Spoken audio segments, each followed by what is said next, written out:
Come on into the library. It's a place where I love to be. Look in a book, here's a story for you. Who makes stories when the day is through? Who makes stories when the day is through? Story makers, working through the night till the rising sun. Story makers, stories are fabulous, stories are fun. Milton Wordsworth, Shelley and Jackson, working through the night till the rising sun. Story makers, stories are fabulous, stories are fun. Come and be a story maker.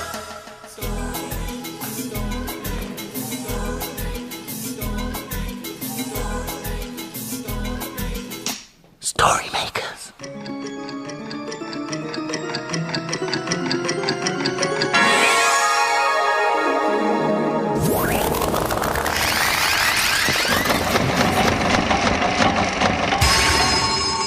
Story makers. It's midnight. Hello. has everybody gone? Welcome, one and all. Milton Wordsworth, story maker and magical maestro, at your service. Jackson, what are you doing? Oh, I'm looking for clues. What sort of clues? Well, actually, I have found some strange prints on the floor, and I'm trying to get to the bottom of it. You said bottom. No, I meant I wanted to find where the prints came from. Look, I've traced one of them. Oh, it looks like an animal's footprint to me. Yes, but what sort of animal? Yeah, let's find some books and have a look. It's not an elephant's footprint. It's too small. And it's not a bird's footprint. It's too big. And it's not a pig's footprint. Or a cow's. I know. Why don't we put your tracing into the story machine? And then maybe it will tell us a story about what kind of animal it is. Okay, but afterwards I want to look for some more clues. Put it in the hole. Now we need your help to get the machine going. Imagine a story. What story is it going to be? I think it will be... It's a playbook. Woo! Oh, it's Ania's dog show.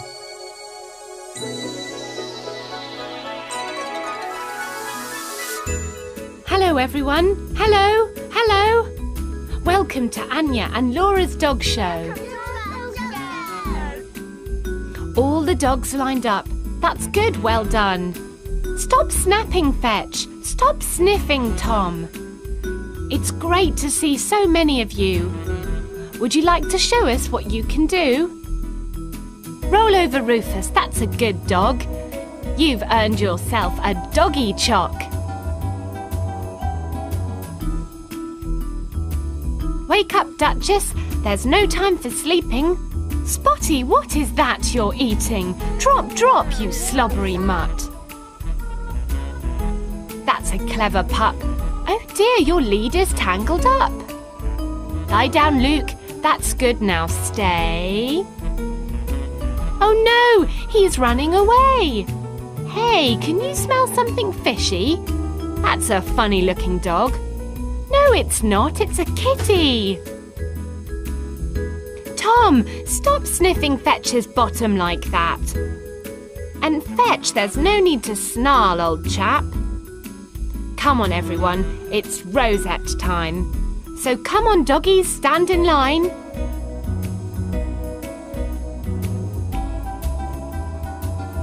Here's yours, Duchess, for the sleepiest dog.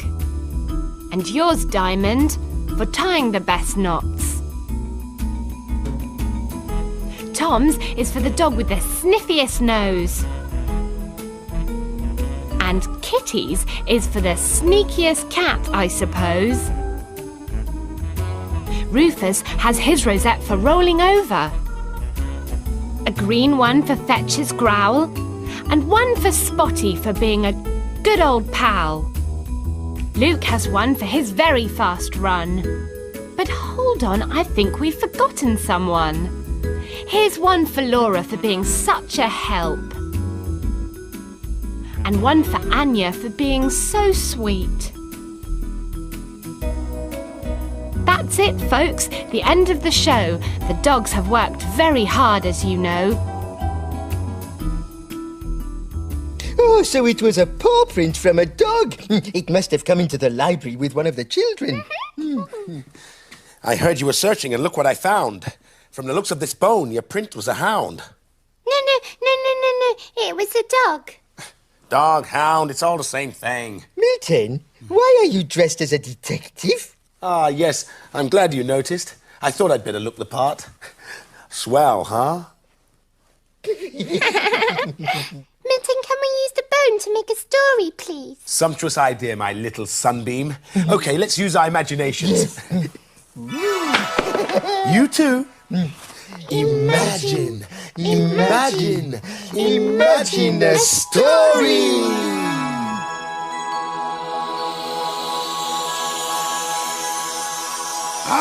It's a Kevin the Spaceman story. Yay!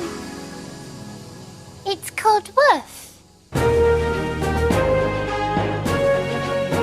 Kevin and Spanner in space to explore, seeking out planets never heard of before. As soon as they landed on the new planet, Spanner smelled dog. He set off at speed with his nose to the ground, barking excitedly. "Don't be silly, Spanner," said Kevin. "There aren't any dogs in space." Kevin, meanwhile, had found some interesting-looking footprints. He wondered what had made them. An animal of some kind? Perhaps Spanner was right. "Ruff," barked Spanner hungrily. He had dug up a huge bone, and it was absolutely delicious. Suddenly, the ground started to shake. "Oh, I think we're having an earthquake," said Kevin. Spanner carried on nibbling. He'd never eaten a purple bone before, and it tasted like blackcurrants. Then the shaking stopped. "Spanner," whispered Kevin, "look!" Something huge, shaggy and purple was standing behind Spanner. Spanner looked round in surprise. All he could see was a huge black sniffing nose. It seemed to belong to some sort of huge purple dog. The huge purple dog growled. "Are you a dog, sir?" whimpered Spanner. "Yes, I am a dog, sir," boomed the giant purple creature. "Cerberus is the name, and that's my bone you're eating." "I'm terribly sorry, Cerberus," panted Spanner. I didn't know it was yours. I just found it." "Grr, well, you can just bury it again," growled the giant dog. "It's not ripe yet." "Go on, Spanner," muttered Kevin. "Do as you're told." Spanner quickly pushed the bone back into the hole. "I'm afraid Spanner's rather partial to bones," said Kevin. "So am I," boomed the dog. "It's a dog thing, bones." Cerberus opened his mouth and started to bark really loudly. Suddenly they heard more barking, and a smaller yellow dog bounded towards them. "Pleased to meet you," said Kevin. "Pluto, find this space dog a ripe bone, will you?" boomed Cerberus. The yellow dog began digging furiously and pulled a very large yellow bone out of Spanner's hole. "Just right," he said, smacking his lips, and he gave it to Spanner. "Thank you, Pluto," said Spanner. Spanner nibbled the end. This one tasted of ripe bananas. "It's time to go, Spanner," said Kevin. "Come on." Spanner groaned, but dragged the bone off after Kevin. "Come again," barked Cerberus. "Bring us one of your bones next time."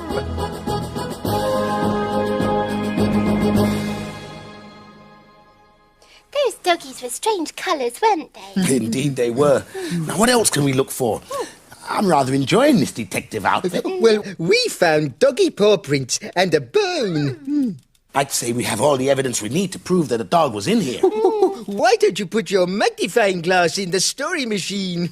But I've grown rather attached to it. Oh, you don't need a magnifying glass to detect things, Milton. No, I found a paw print without wearing a silly costume. Oh, I suppose.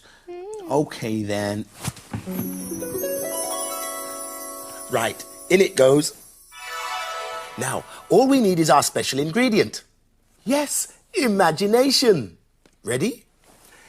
Imagine a story.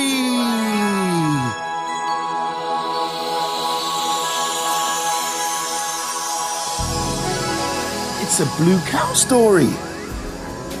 It's called Blue Cow and the Detective. In a field not far away is a herd of cows grazing quietly. One of the cows is most unusual. Blue Cow wonders about the big world beyond her field.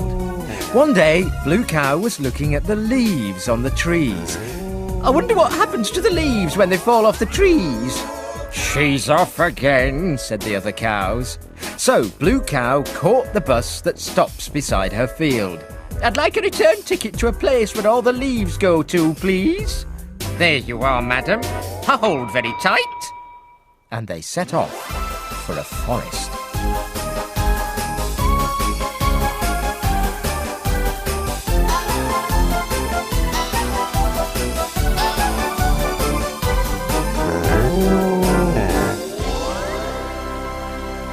And then they arrived.